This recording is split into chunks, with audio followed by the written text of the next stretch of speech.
Sementara itu, pemirsa, PT Semen Indonesia Persero Tbk mencatat volume penjualan sebanyak 2,11 juta ton di Mei 2020. Adapun realisasi tersebut turun 36,68% dibanding bulan Mei di tahun lalu yang sebanyak 3,33 juta ton.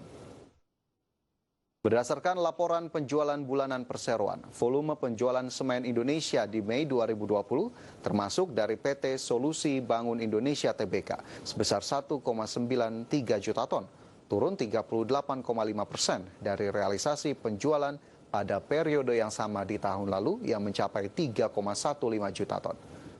Jumlah ini terdiri atas penjualan ke pasar domestik sebesar 1,58 juta ton atau turun 42,56% secara tahunan.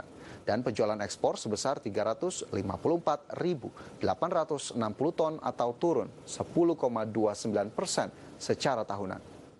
Sementara itu, penjualan Tang Long Cement Joint Stock Company atau TLCC di periode Mei 2020 mencapai 177.373 ton.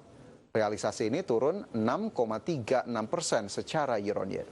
Realisasi ini terdiri atas penjualan domestik sebesar 117.728 ton dan penjualan ekspor sebesar 59.645 ton.